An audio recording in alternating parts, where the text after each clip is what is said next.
Pranë redaksisë të CNA ka mbërritur nga burime konfidenciale institucionale, shkresa zyrtare numër 618 protokolluare muaj dhjetor 2025. Shkresa mban firmën e profesoresh Edith Xhajankës dhe nxjerr në pa një tjetër dimension të konfliktit, duke hedhur dritë mbi rrethanat e prapaskenat që kanë çuar deri te tentativa e sotme për largimin e saj nga Universiteti i Mjekësisë në Tiranë. Nga përmbajtja e shkresës shihet qartë problematika e trajtuar, e cila është një peshë shumë të rëndë ligjore dhe institucionale. Përpjekjet për të larguar profesoresh Xhajankën nga Universiteti i Mjekësisë së Tiranës janë thjesht një akmarrje pasër administrative nga ana e rektorit profesor Xheladin Dracini, i cili ka ushtruar një akmarrje të dukshme dhe të shënjestruar ndaj profesoresh Xhajankës, menjëherë pas denoncimeve të saj për shkelje ligjore, konflikte interesit, diskriminimin dhe parregullsitë me kontrata në universitet, duke paraqitur problematika dhe shqetësime konkrete dhe duke kërkuar trajtimin e tyre institucional. Për këto çështje ajo ka vënë në dieni edhe Ministrinë e Arsimit, së cilës profesores Xhajanka i ka kërkuar bashkëpunime dhe ndërhyrje institucionale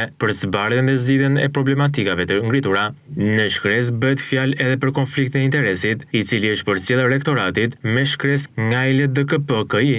Në këtë situatë, një përgjegjësi të rëndësishme institucionale mban edhe Ministria e Arsimit. Sipas burimeve pranë ministrisë, pavarësisht se ishte vënë zyrtarisht në dieni për problematikat e ngritura, nuk u ndërmor asnjë veprim konkret për verifikimin e tyre. Nuk u ngrit grup pune, nuk u krye auditim dhe nuk rezulton të jetë zhvilluar një hetim i pavarur mbi çështjet e denoncuara. Përkundrazi, shkresa ju përcoll për trajtim vetë rektorit, duke lënë çështjen në duart e njërit prej personave ndaj të cilit ngriheshin problematikat. Kjo mënyrë veprimi ngre pikpyetje serioze mbi përgjegjësinë e ministrisë dhe mbi faktin nëse mos veprimi institucional i la hapësirë për shkallëzimit të konfliktit dhe masave të mëtejshme ndaj profesoresh Xhajankës. Sot, në një mjedis akademik ku zëri kritik shpesh heshte dhe denoncimi i parregullsive kërkon kuraj, rasti profesores Xhajankës nxjerr në pa një realitet shqetësues. Çmimin që mund të paguajë një profesionist kur zgjedh të denoncojë problematikat dhe të mos bëhet pjesë e tyre. CNA do të vazhdojë të publikojë çdo dokument tjetër që provon këtë skenar goditje institucionale.